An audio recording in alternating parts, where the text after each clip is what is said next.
The rain was falling softly on my Bentley as Daniel, my driver, pulled up to the back entrance of the Grand Hamilton Hotel. My brother Marcus's words from our earlier phone call still rang in my ears. "Staff uses the back door, Olivia. We can't have you embarrassing Mom's charity gala by coming through the main entrance." I adjusted my simple black dress, Chanel, though they'd never recognize it without the obvious logos they preferred. The invitation to our mother's annual Save the Children gala lay on the seat beside me, crumpled from Marcus's attempt to rescind it when he'd learned I planned to attend. "Ms. Walker," Daniel spoke quietly, "security is watching. Shall I inform them of your actual position?" I smiled, thinking of the documents waiting in my office. "No need, Daniel. Let them think what they want. For now." The service entrance was busy with caterers and hotel staff rushing to prepare for the evening's festivities. A security guard approached my car, flashlight raised. "This area is for authorized personnel only," he started, then faltered as I stepped out, my driver holding an umbrella over me. "I'm well aware," I replied, showing him the invitation. "My brother insisted I use this entrance." The guard's eyes widened slightly. He'd clearly been briefed about the Walker family hosting tonight's event. "But Ms. Walker, surely there's been a mistake. The main entrance is exactly where my family doesn't want me," I finished for him. "Please carry on with your duties." I made my way through the kitchen, nodding to the busy staff. My phone buzzed. A message from my CFO. "Final merger documents prepared. Thompson Industries board meeting in progress. Awaiting your signal." Thompson Industries, my brother's company, though not for much longer. The hostile takeover I'd orchestrated through various shell companies was about to complete its final phase. Marcus had no idea that the mysterious conglomerate acquiring his company was actually his unsuccessful sister's corporation. "Olivia." My mother's sharp voice cut through the kitchen chaos. She stood in the staff doorway, resplendent in her designer gown, diamonds glittering at her throat. "What are you doing in the kitchen?" "Following instructions," I said mildly. Marcus was quite clear about using the service entrance. "Well, yes, but..." She glanced around nervously. "Couldn't you have just not come?" I checked my phone again. Board vote beginning. Thompson Industries stock frozen for major announcement. "And miss your big night?" I asked innocently, when Marcus was so insistent that I witness his big announcement.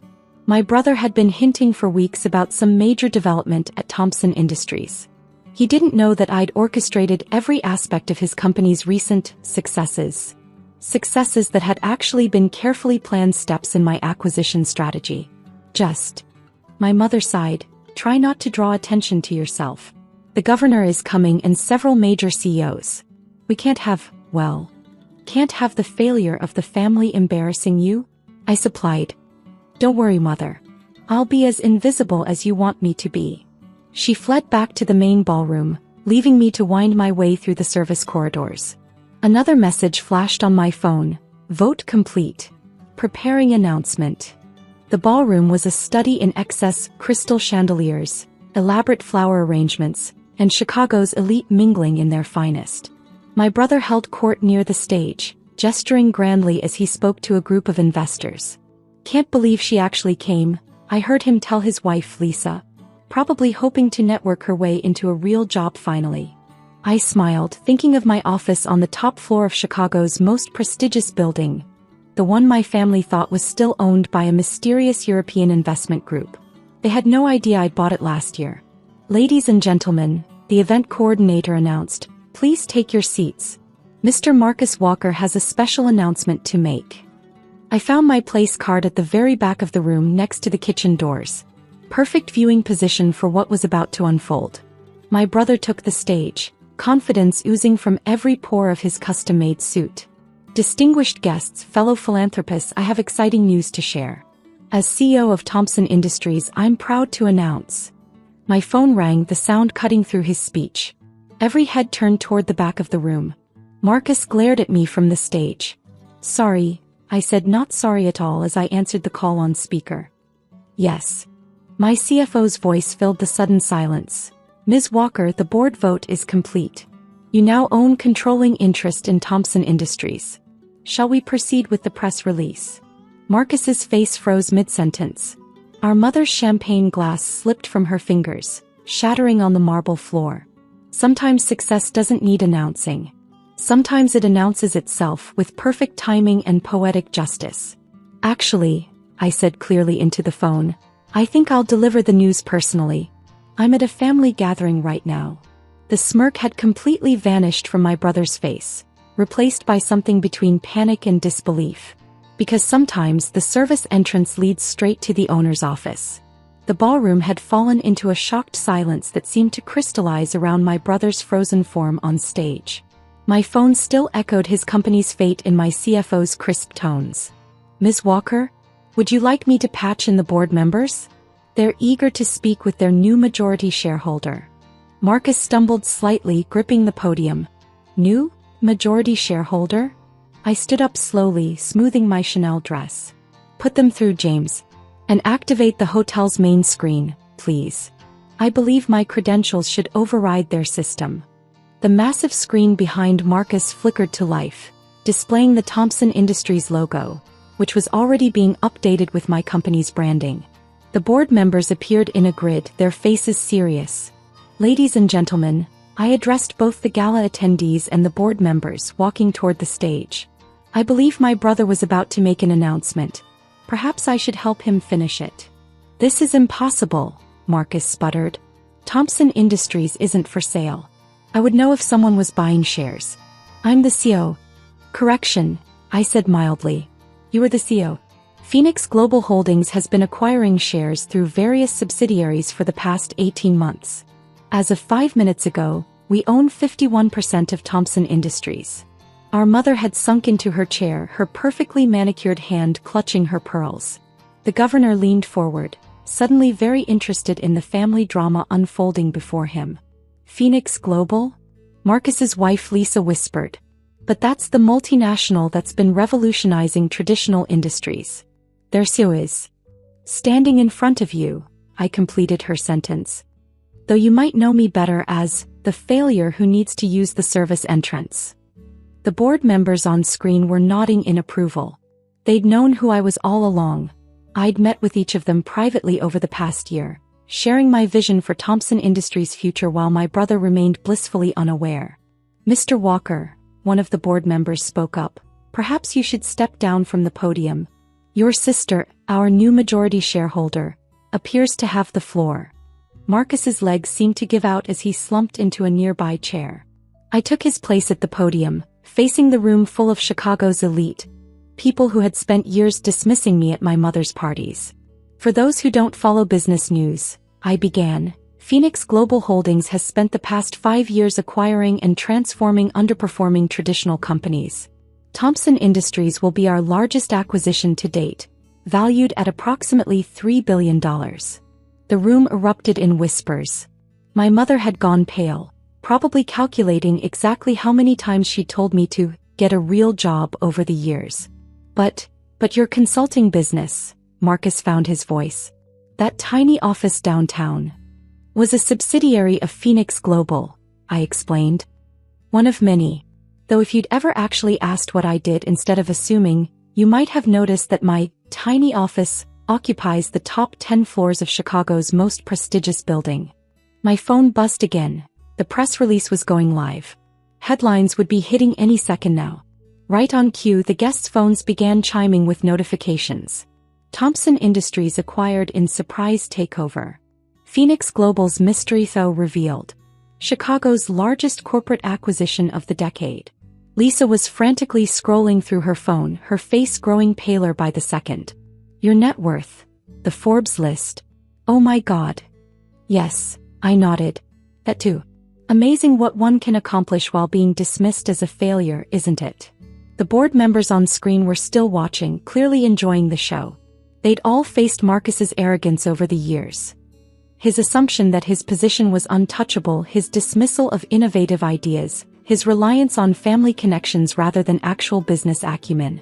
As for the immediate changes, I continued, pulling up the restructuring plan on the screen, Thompson Industries will be undergoing a complete organizational transformation. All executive positions will be reviewed for effectiveness and necessity. Marcus's head snapped up. You can't fire me. I built this company. Actually, I corrected him, grandfather built this company. You inherited it and nearly ran it into the ground. Check the stock performance since you took over. My offer saved you from an inevitable collapse. The governor was nodding thoughtfully, probably recalculating his political allegiances. Several CEOs in the audience were already making their way toward me, business cards ready. My mother finally found her voice. Olivia, darling, she tried, her social survival instincts kicking in. Why didn't you tell us? All this time, I cut her off. You were too busy showing me to the service entrance to notice what I was building. Too occupied with Marcus's inherited success to see my earned achievements. The ballroom's atmosphere had transformed completely. Where moments ago I had been the embarrassing daughter relegated to the kitchen entrance, I was now the center of attention. The Save the Children banner seemed almost ironic backdrop to this shifting of family power. Ms. Walker, the governor called out, making his way to the stage. I believe we should discuss your vision for Chicago's business future. Perhaps over dinner next week. Of course, Governor, I smiled. My office will set it up. Though I hope you understand if I use the front door this time. A ripple of uncomfortable laughter moved through the crowd. My mother's face flushed red as several of her society friends shot her knowing looks. My phone buzzed again. A message from my executive team. Stock market reacting to announcement. Thompson Industries shares up 40% on acquisition news. Phoenix Global trending worldwide. Marcus was still staring at his own phone, watching his company's stock soar under my ownership. All those board meetings, he muttered. Those strategic investors you brought in. They were all working for you? With me, I corrected. Unlike you, I don't believe in ruling through fear and inherited authority. My team works with me because they believe in my vision. The screen behind me switched to live news coverage. CNBC was already running special segments on the acquisition, complete with graphics showing Phoenix Global's meteoric rise under my leadership. And now, I continued, addressing the room, I believe this was supposed to be a charity gala. Mother, I assume you're still accepting donations. My mother straightened in her chair, years of social training taking over. Yes, of course, dear. We're raising money for children's education initiatives. I know. I nodded to my assistant, who had materialized silently beside me. Transfer the funds. The donation total on the giant thermometer display by the stage suddenly jumped, adding several zeros. The room gasped collectively. $10 million, I announced. Plus a matching program for all donations made tonight. After all, education is crucial for success, even if it doesn't follow the traditional path some families expect. Lisa had begun crying quietly, probably realizing that her days of mocking my cheap clothes and small office were over. My brother sat in stunned silence, his announcement speech crumpled in his hands. Now, I turned to the board members still watching on screen. Shall we discuss Thompson Industries' future? I believe the service entrance would be perfect for the preliminary meetings. I'm quite familiar with it after all. A board member chuckled. Ms. Walker, I believe the main conference room would be more appropriate. Though I must say, watching this evening's revelation has been quite enlightening. Indeed, I agreed. Sometimes the best view of success comes from unexpected places, like back doors and kitchen corridors. My mother had finally managed to compose herself, her social survival instincts fully engaged. Darling, she tried again, you must understand, we only wanted what was best for you. All those times we suggested different career paths. You mean all those times you told me I was embarrassing the family? I raised an eyebrow. When you insisted I use service entrances and sit by kitchen doors. When you dismissed my work as insignificant because it didn't fit your narrow definition of success. The room had grown uncomfortably quiet again. Several guests were edging toward the exits, likely to avoid witnessing more family drama. But that's all in the past, I continued smoothly. Tonight is about charity after all. Speaking of which, I turned to Marcus. Brother, I believe you'll find your new office on the 3rd floor. Human Resources will contact you about your revised position on Monday. Revised position? He choked out. Of course. We can't have nepotism in the new organization structure. You'll need to earn your place just like everyone else. My phone buzzed one final time. Car ready at main entrance.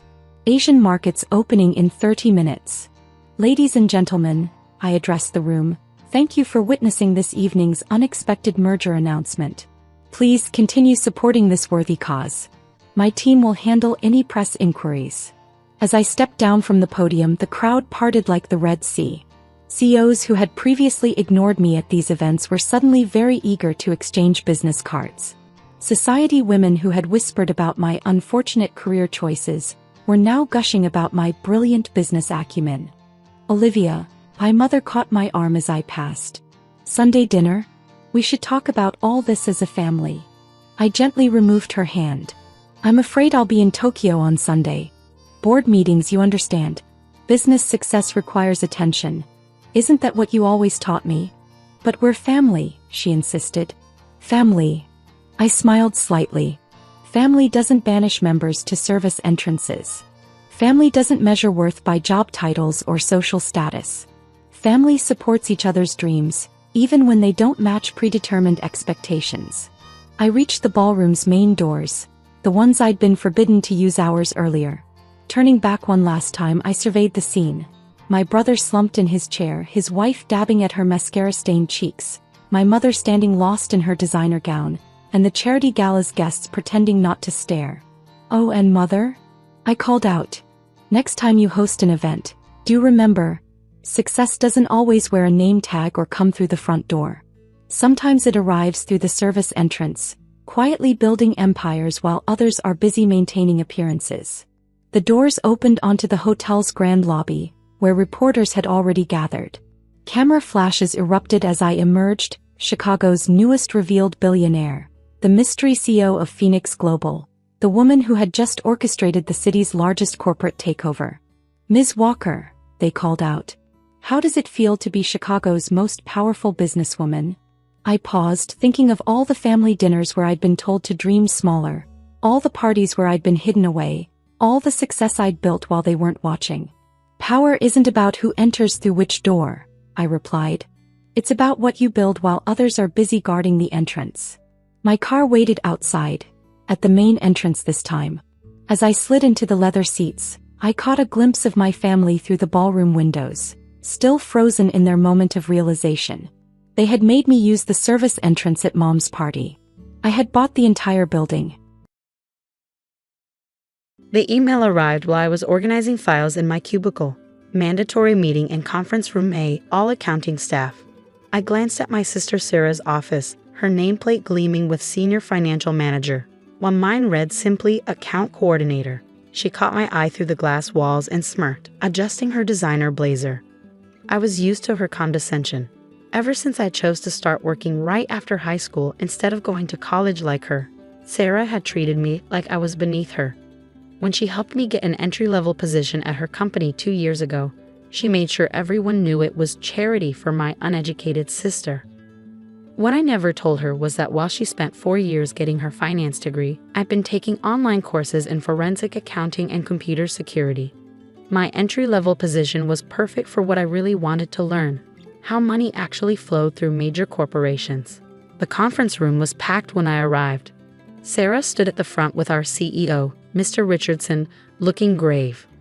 We've discovered significant discrepancies in our accounts, she announced. $50,000 is missing, and we traced the unauthorized access to someone in this room. My heart started pounding as she clicked to the next slide, showing login records from my employee ID. The evidence is clear, she continued, her voice dripping with fake regret. My own sister, who I gave a chance despite her limited qualifications, has betrayed that trust. Security guards appeared at the door as Sarah's words hung in the air. We've already contacted the police, she added. Though I'm willing to show mercy if you confess now, Lisa.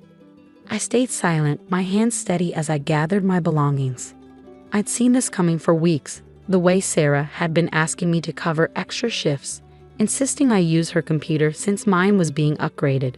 I documented everything, including the keylogger I discovered installed on my workstation last week. As security escorted me out, Sarah's voice carried down the hallway.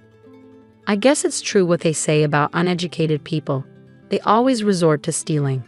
What Sarah didn't know was that I'd been quietly building my case for months. The day she helped me get hired, I noticed irregularities in the company's books, patterns that suggested long-term embezzlement. I'd started tracking everything, watching as small discrepancies grew into larger ones, all leading back to one source: my perfect, educated sister. I spent that evening in my apartment, not crying as Sarah probably expected, but organizing my evidence. The keylogger she planted had been child's play to detect and document. I let it stay, curious to see her next move. Sure enough, she used it to frame me for transfers she'd been making for years. My phone rang around midnight, a number I didn't recognize. "Ms. Lisa Thompson, this is Charles Richardson." The CEO's voice was different from his office persona, sharper, more focused. "I saw something interesting on our security cameras today. Something about your sister installing software on your computer last week. Would you be willing to meet me tomorrow morning?" I smiled, thinking of the evidence folder on my encrypted drive. "Of course, Mr. Richardson. I have some things you might want to see as well." The next morning, I arrived at a small cafe far from the office. Mr. Richardson was already there, along with a woman he introduced as Deanna Chen from corporate security. "We've been investigating financial irregularities for months," Diana explained. "But someone was always one step ahead, covering their tracks. Until you arrived." I pulled out my laptop. 2 years ago, Sarah helped me get hired because she needed access to a clean employee ID for larger transfers. She'd been skimming small amounts for years, but she was getting greedy. She didn't think her uneducated sister would notice the patterns. Diana's eyes widened as I walked them through my documentation. Years of suspicious transfers, all technically authorized but just irregular enough to raise flags if you knew where to look. Sarah's perfect record had protected her from surface-level audits, but she'd gotten sloppy once she thought she had me as a scapegoat. "The police are already investigating," Mr. Richardson said quietly. "But we needed this, proof of premeditation, documentation of her methods. The hidden camera footage of her installing that keylogger was damning. But this," he gestured at my carefully organized evidence, "this shows the whole pattern." I nodded and played my final card. "There's something else you should see." I pulled up records of identical patterns at Sarah's previous 2 employers, smaller amounts but the same methods. "I think you'll find she's been doing this for quite a while." My phone buzzed with a text from Sarah. "I hope you're happy living on unemployment. No one will hire a thief." I showed it to Mr. Richardson, who actually chuckled. "She still has no idea, does she?" "My sister always assumed that without a college degree, I was stupid," I replied. She never bothered to check what I was actually learning all these years. That afternoon, Sarah was arrested at her desk. I watched from Mr. Richardson's office as she was escorted out, screaming about mistakes and family loyalty. Her designer blazer didn't look quite so impressive with handcuffs as an accessory. The evidence was overwhelming. The keylogger she'd installed had captured her own login credentials, which she'd used to make transfers under my name. The hidden cameras showed her accessing my computer after hours, and my documentation provided the historical pattern that turned a single instance of fraud into a career-long crime spree. As Sarah was led away, I received another text, this time from our mother. "How could you do this to your sister? She gave you a job when no one else would." I didn't respond. They'd never believed in me anyway. Mr. Richardson cleared his throat. "Ms. Thompson, we find ourselves in need of a new senior financial manager, someone with experience in forensic accounting and a demonstrated ability to detect fraud. Would you be interested?" I thought of Sarah's nameplate, her designer clothes, her constant reminders of my limited qualifications. "I'd need to finish my certification first," I replied. "I'm only 2 classes away." He smiled. "Take all the time you need. The position will be waiting." That evening, as I packed up Sarah's office, now mine, I found a photo from her college graduation. She was beaming at the camera, holding her diploma like a shield. She'd spent years building an image of success while slowly stealing from every company that trusted her. I'd spent those same years actually learning, growing, preparing. The next text from Sarah came from county jail. "You have to help me. I'm your sister." I placed her graduation photo in a box with her nameplate and designer blazer. The police would probably want them as evidence. "No," I typed back. "I don't have to do anything. Educated people should know better than to commit fraud." Then I sat down at my new desk, opened my laptop, and started reviewing the company's security protocols. There was work to be done, and I'd earned my place at the table, no degree required. Updates from the prosecutor's office arrived regularly over the next few weeks. Sarah's previous employers were pressing charges, her perfect reputation crumbling as each new investigation uncovered more theft. Our parents, finally forced to face the truth about their golden child, stopped offending her and stopped attacking me. Mr. Richardson implemented every security recommendation I made, and the board approved a complete overhaul of our financial monitoring systems. I still attended my online classes, but now the company was paying for them. Turns out experience and skill matter more than how you got them. Sarah's preliminary hearing was scheduled for next month. Her lawyer had reached out, suggesting I speak on her behalf about our close family bond. I declined. The evidence would speak for itself, just as it had all along. My new nameplate arrived today. Lisa Thompson, Senior Financial Manager and Security Compliance Director. Not bad for someone who chose a different path to success. Sometimes the best revenge isn't about getting even. It's about proving them wrong all along. Sarah's preliminary hearing fell on a rainy Tuesday morning. I sat in the back of the courtroom, watching my sister shuffle and wearing an orange jumpsuit instead of her usual designer clothes. She'd lost weight in county jail, and her carefully maintained highlights were showing dark roots. When she spotted me, she mouthed, "Please help me," but I kept my face neutral and opened my laptop to take notes. The evidence presentation took hours. Deanna Chen testified of the security footage, walking the court through clips of Sarah installing the keylogger after hours. The forensic accountant I'd hired presented my documentation, now expanded with records from her previous employers. Each slide showed the same pattern. Small discrepancies growing larger, all traced back to Sarah's access credentials. During a break, our mother approached me in the hallway. She looked older than I remembered, her confident posture replaced by a worried slouch. "Lisa, please," she begged. "Sarah made a mistake, but she's still your sister. If you speak as a character witness, maybe." "A mistake?" I interrupted quietly. "She stole over $200,000 from 3 different companies. She tried to frame me for it. She would have let me go to jail, Mom." "That's not a mistake. That's who she is." "But she helped you get a job." Without her, I would have found another way to succeed. I always do." I gathered my belongings. "She didn't help me get that job out of kindness. She needed someone to take the fall when she got caught. The only mistake she made was underestimating me." Back in the courtroom, Sarah's lawyer tried arguing that her previously exemplary character should be considered. The prosecutor countered by playing the security footage audio of Sarah, mocking my education while setting me up to take the blame. The judge's expression hardened with each recording. "Your Honor," Sarah's lawyer attempted, "my client's sister holds a senior position at the company now. Surely that demonstrates the family's commitment to." "Ms. Thompson earned that position by uncovering your client's crimes." The prosecutor interrupted. "The same crimes Ms. Sarah Thompson tried to pin on her sister because she assumed no one would believe someone without a college degree." Sarah crumbled visibly at that, finally seeing how completely her plan had backfired. The preliminary hearing ended with her case bound over for trial, bail denied due to flight risk. As she was led away, she called out, "Lisa, I'm sorry. I didn't mean." I packed up my laptop and left without looking back. The next few months brought changes I never expected. Mr. Richardson promoted me to Vice President of Financial Security, creating a new department focused on preventing exactly the kind of fraud Sarah had committed. My story spread through industry circles, leading to consulting requests from other companies wanting to audit their security protocols. Sarah's former colleagues, who'd once looked down on me at her urging, now sought my advice on career development. "College isn't the only path to success," I told them.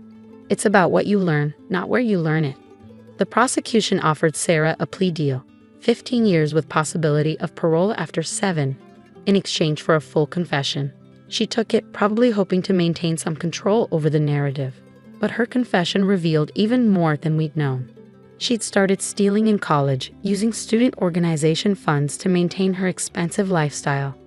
After graduation, she refined her methods, always staying just ahead of detection, until she decided to set me up as her fall guy. The day of her sentencing, I finally agreed to meet her in the holding cell. She clearly practiced her speech, tears falling perfectly as she spoke, I was jealous, she admitted.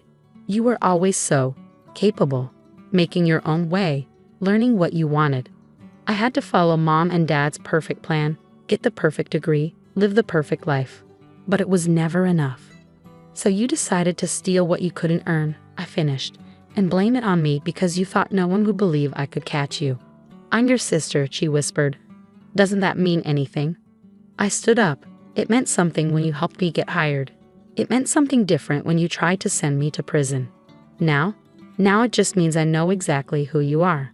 The judge sentenced her to the agreed-upon 15 years plus restitution. Our parents sat in the front row, finally accepting that their perfect daughter had built her success on lies. They tried to approach me after the sentencing, but I had a meeting to attend.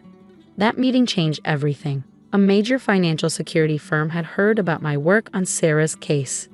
They wanted to partner on developing fraud detection software based on my methodologies. The contract would make me a millionaire several times over.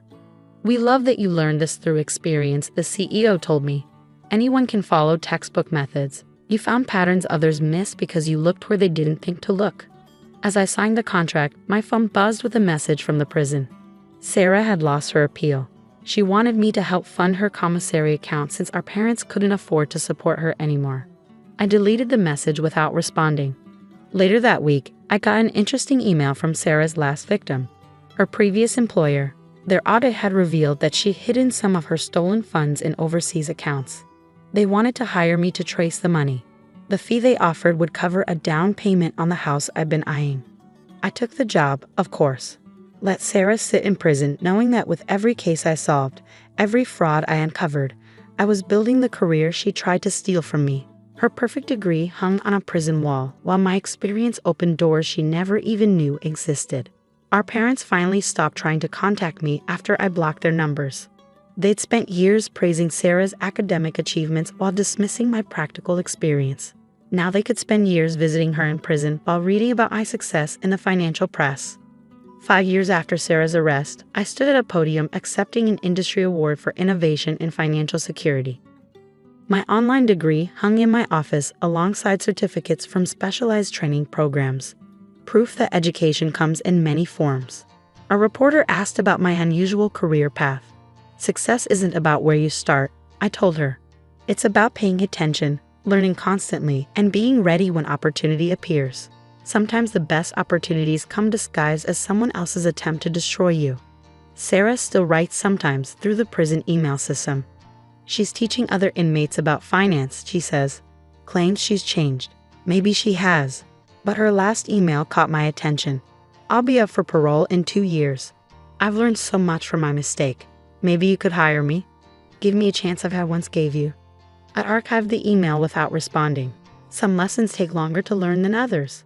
Sarah taught me that family isn't about blood. It's about trust. She broke that trust, and all the degrees in the world can't repair it. My new fraud detection software launches next month. It's designed to catch exactly the kind of schemes Sarah used to commit.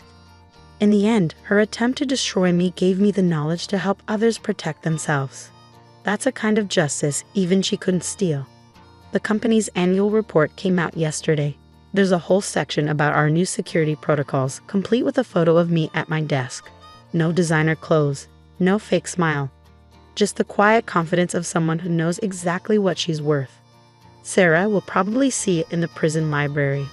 I wonder if she'll finally understand that she never gave me a chance. She gave me a target, and I've spent every day since then proving that the best revenge isn't just success. It's success they never saw coming.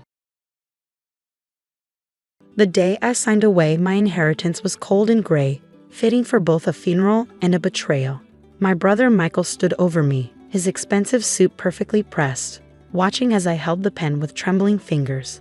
It's just paperwork, Alice, he said smoothly, that familiar condescending smile on his face. Dad wanted everything to go smoothly after he was gone. You know how he felt about family disputes. I did know. Our father, James Harrison, had built Harrison Technologies from nothing, turning it into a multi-million-dollar company through sheer determination and brilliant innovation. He'd always said his greatest fear was his children fighting over his legacy. My hand hovered over the signature line. I should have my lawyer look at this first. Michael's smile tightened slightly. Come on, Al. We just buried Dad. Do you really want to drag lawyers into this? Trust me, this is what he wanted. Trust me. Those words had been Michael's mantra our entire lives. Trust me to tell Mom and Dad who really broke the window. Trust me to explain why their credit card bill was so high. Trust me to handle the family business while you pursue your little art career. I was 32 years old, and I still couldn't say no to my older brother. I signed. The moment the pen left the paper, Michael snatched up the contract, his facade of brotherly concern vanishing. Finally, God, you're still so gullible, Alice. Some things never change. What are you talking about? He was already tucking the contract into his briefcase, barely containing his glee. Did you even read what you just signed? You just gave up everything, your share of the company, your claim to any family assets, even Dad's house. It's all mine now. The world tilted sideways as his words sank in. That's not possible. Dad would. Dad's dead. Michael cut in sharply. And you just signed a legally binding contract giving me full control of everything you left behind. Maybe if you'd spent less time playing with paintbrushes and more time learning about business, you wouldn't be so easy to manipulate. I sat there in our father's study, surrounded by his books, his awards, the life he'd built, while my brother effectively erased my claim to any of it. The worst part was, I'd let him do it. Why? I managed to ask, my voice barely a whisper. We're family, Michael. Why would you do this? He paused at the door, adjusting his tie with manicured fingers. Because I can. Because I've spent my entire life watching Dad try to make you into something you're not, a businesswoman, a leader, someone worthy of the Harrison name. I've earned this, Alice. All you've earned is the reality check you're getting right now. With that, he left, his footsteps echoing through the empty house that was now his. I didn't cry, not then. I sat in Dad's leather chair, breathing in the lingering scent of his cologne, and thought about all the signs I'd missed over the years. Michael had always been the responsible one, the son who followed in Dad's footsteps while I pursued my passion for art. But there had been moments, small glimpses of something darker beneath his perfect exterior. The way he'd manipulate situations to his advantage, the subtle digs at my choices, the constant reminder that he was the one Dad really relied on. Dad had tried to warn me in his own way. During his final weeks in the hospital, he'd been insistent about me coming to see him alone, without Michael. But every time I visited, Michael was there, hovering, making sure we were never truly alone. The safe, Dad had whispered during one of his more lucid moments. Alice, you need to check the safe. But before he could say more, Michael had returned with a nurse, and the moment was gone. 3 days later, Dad was gone too. Now, sitting in his study, I looked at the painting I'd done of him years ago, hanging above the fireplace. He looked strong there, vibrant, his eyes twinkling with the intelligence that had built an empire. What would he think of me now, letting Michael take everything with a single signature? My phone buzzed. A text from Michael. Movers will be here tomorrow. Get whatever personal items you want. Everything else stays. I started to respond, then stopped. What was the point? He'd won just like he always did. I was the artistic dreamer, the one who'd never quite fit into the Harrison mold of ambitious achievers. Maybe this was karma's way of confirming what Michael had always said. I didn't deserve the Harrison legacy. I gathered a few photos, some of Dad's books he particularly loved, and the painting I'd done. As I was leaving, something caught my eye, a small scratch on the frame of Dad's safe, hidden behind his desk. The safe had always been off limits. Family business, Dad would say whenever I asked about it. Michael had the combination, of course. He had everything now. But that scratch. It looked fresh, like someone had recently tried to open it and failed. Dad's words echoed in my head. Alice, you need to check the safe.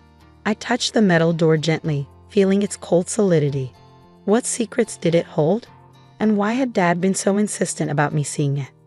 The next few weeks passed in a blur. Michael wasted no time asserting his control over Harrison Technologies. He fired longtime employees, restructured departments, and began steering the company away from the innovative research Dad had loved toward more immediately profitable ventures. I retreated to my small art studio across town, throwing myself into my work. Painting had always been my escape, my way of processing emotions too complex for words. Now it became my lifeline. One afternoon, about a month after the funeral, I received an unexpected visitor. Margaret Chen, Dad's longtime assistant, stood at my studio door, looking nervous. "Alice," she said quietly, glancing over her shoulder, "we need to talk about your father, and about Michael." I let her in, noting how her hands trembled as she clutched her purse. Margaret had been with Harrison Technologies for over 20 years. She'd watched Michael and me grow up, had been more of a mother to us than our own mom, who left when we were young. "Michael fired me yesterday," she said, sitting down heavily on my paint-splattered couch. "Said the company was moving in a new direction, needed fresh blood." "I'm so sorry," I started, but she waved me off. "This isn't about my job. It's about your father. There are things you need to know, things he tried to tell you before." She paused, taking a deep breath. "Your father knew what Michael was planning. He discovered some irregularities in the company accounts, transfers of money that couldn't be explained. When he confronted Michael, things got ugly." My heart started pounding. "What are you saying?" "I'm saying your brother has been embezzling from the company for years. Your father was gathering evidence, keeping it in the safe." I finished, the pieces starting to click into place. Margaret nodded. "That's why he wanted to see you alone. He changed the combination just before he went into the hospital. He wanted you to have it, not Michael." "But I don't have the combination," I said, feeling that familiar sense of helplessness. "And even if I did, Michael owns everything now. I signed it all away." A small smile crossed Margaret's face. "Did you? Are you sure about that?" She reached into her purse and pulled out a thick envelope. "Your father gave me this, told me to hold on to it until the right time. I think that time is now." Inside the envelope were documents, financial records, bank statements, emails between Michael and offshore accounts. But most importantly, there was a letter from Dad, dated just 2 weeks before his death. "My dearest Alice," it began, "if you're reading this, then things have happened as I feared they would. Michael has always been ambitious, but somewhere along the way, ambition turned to greed. He's not the son I thought I knew, and I fear what he might do when I'm gone. The contract he'll try to make you sign? It's worthless. I've already filed my official will with the family lawyer, Mr. Patterson. Everything is split equally between you and Michael, as it should be. But the evidence of what your brother has done, the proof of his crimes against our company and our family, that's in the safe, and only you can access it now. The combination isn't numbers, Alice. It's letters. Your mother's name, Elizabeth, followed by the date you first showed me one of your paintings. You were 6 years old, and it was the moment I realized you had a gift that was just as valuable as any business acumen. Don't let your brother destroy what we built. Don't let him twist your kind heart into thinking you deserve less than an equal share of your inheritance. I love you, my artistic girl. Show Michael what true strength looks like. Love, Dad." I read the letter 3 times, tears blurring my vision. All this time, I thought Dad had favored Michael, had seen my art as a hobby rather than a calling. But he'd been protecting me, preparing for this moment. "What do I do now?" I asked Margaret, my voice shaking. She squeezed my hand. Now you show your brother that being underestimated can be the greatest advantage of all." I waited 3 days before making my move. 3 days of watching Michael parade around Dad's company like a king who just claimed his throne. 3 days of gathering my courage and planning my next steps. The security guard at Harrison Technologies still remembered me, still smiled, and waved me through despite Michael's new strict visitor policy.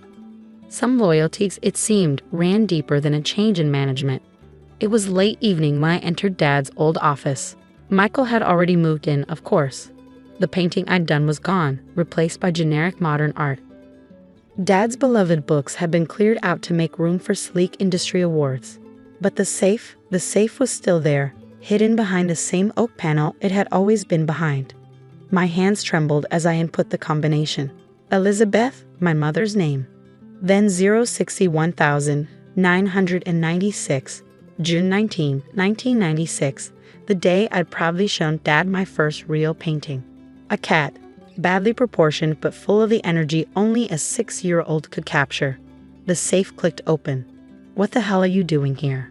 I spun around to find Michael in the doorway, his face twisted with rage. He must have been working late, though I suspected he'd been watching the security feeds, waiting for this moment. "Hello, brother," I said, surprised by how steady my voice sounded. "Just picking up some things Dad left for me." He stalked into the office, trying to intimidate me with his height like he had since we were kids.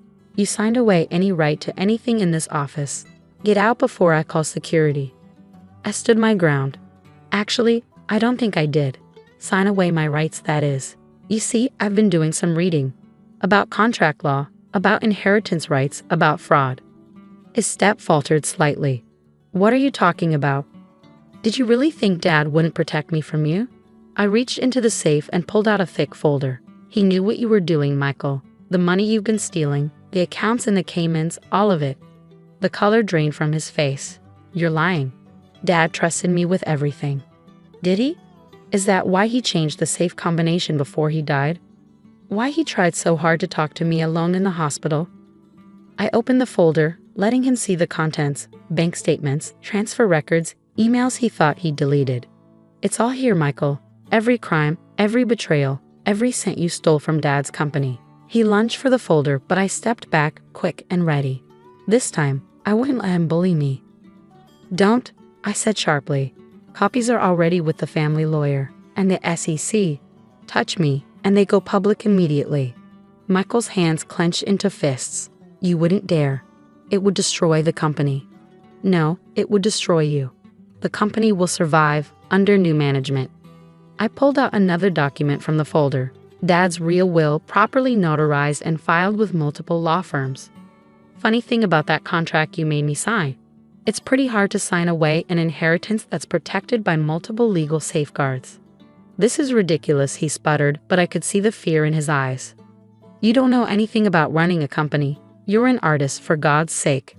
I'm a Harrison, I corrected him. And unlike you, I actually paid attention to Dad's lessons about integrity and innovation.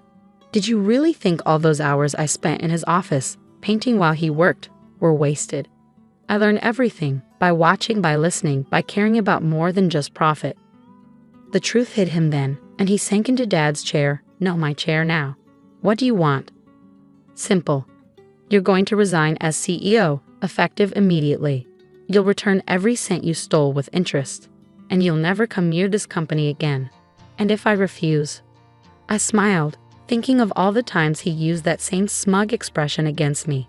Then I let the SEC handle it. I'm sure they'd be very interested in some of these offshore transactions.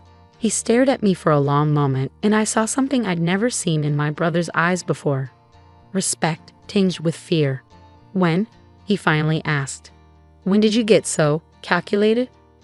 I've always been calculated, Michael. I just expressed it through art instead of numbers. But you never bothered to look closely at my paintings, did you? Never noticed how each brush stroke was carefully planned, how every color was precisely chosen. You saw what you wanted to see, a dreamy little sister who could be easily manipulated. I gathered the documents, tucking them safely away.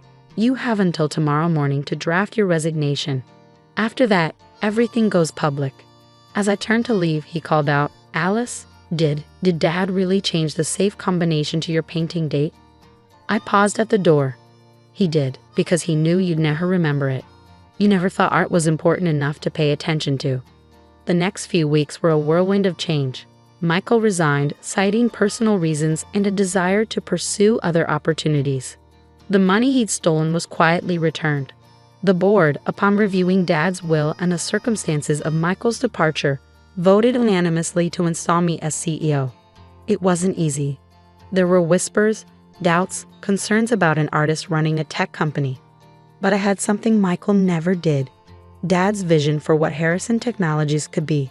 Under my leadership, we returned to the innovative research Dad had loved. I brought back the employees Michael had fired, including Margaret, who became my chief of staff. And I turned Dad's old office back into the space I remembered. Books, warmth, and yes, my painting back above the fireplace. 6 months after taking over, I received a letter from Michael. He was in Europe, he said, finding himself. The letter was full of apologies, explanations, excuses, but one line stood out. You were right about the paintings. I finally looked, really looked, at the one you did of Dad. There's more complexity there than I ever gave you credit for. More than just brush strokes and colors. There's strategy, planning, vision. Just like in business, I should have seen it sooner. I hung his letter next to Dad's in my office, 2 reminders of how appearances can deceive. The artistic dreamer had become a CEO. The perfect son had become a cautionary tale. Last week, during a board meeting, someone asked me if it was hard, switching from art to business. I looked around the room, at the innovations we were developing, the lives we were changing, the legacy we were building, and smiled. I never switched, I said. I just found a bigger canvas. Later that evening, I sat in Dad's chair, my chair now, and looked at the safe behind the panel. The combination was still the same. My mother's name and the date of my first painting. A reminder that sometimes the most valuable things we inherit aren't money or companies, but the lessons our parents try to teach us. Michael had seen the Harrison legacy as something to possess. I saw it as something to preserve and grow, like a painting that's never quite finished, always evolving with each new brush stroke. Dad understood that. He'd known that true strength isn't about domination or control. It's about vision, patience, and the courage to create something meaningful. He protected me not because I was weak, but because he saw in me the same creative spirit that had helped him build Harrison Technologies in the first place. Now, sitting in his office, surrounded by the blend of art and innovation that defined both our lives, I finally understood what he'd been trying to tell me all along. Sometimes the best business decisions come from an artist's heart. The company continues to grow, but differently now. We've started a foundation that supports young artists and inventors, believing that creativity and commerce can coexist. Every year, we display new artwork in our headquarters, including pieces from emerging artists who remind me of myself at that age, full of dreams and uncertain of their place in the world. And in my office, next to the painting of Dad, hangs a new piece I recently completed. It shows two paths diverging, one straight and corporate, the other winding and artistic. But unlike in real life, in my painting they eventually merge, creating something stronger and more beautiful than either path alone. Michael saw it last month during his first visit back to the office. He stood there for a long time, just looking, before finally turning to me with tears in his eyes. "I get it now," he said quietly. "What Dad saw in you, what I was too blind to see." I hugged him then, feeling the weight of our shared history and the possibility of a different future. "It's never too late to learn to see things differently," I told him. He's working at a small tech startup now, starting over from the bottom. Sometimes he calls to ask for advice, and I give it, knowing that the greatest revenge isn't in punishment, but in growth, his and mine. The safe behind the panel holds different documents now. Plans for the future, ideas for new innovations, sketches for paintings I'll create when I find the time. But I've never changed the combination. Some things, like the memory of a little girl proudly showing her father a painting of a cat, are worth preserving exactly as they are.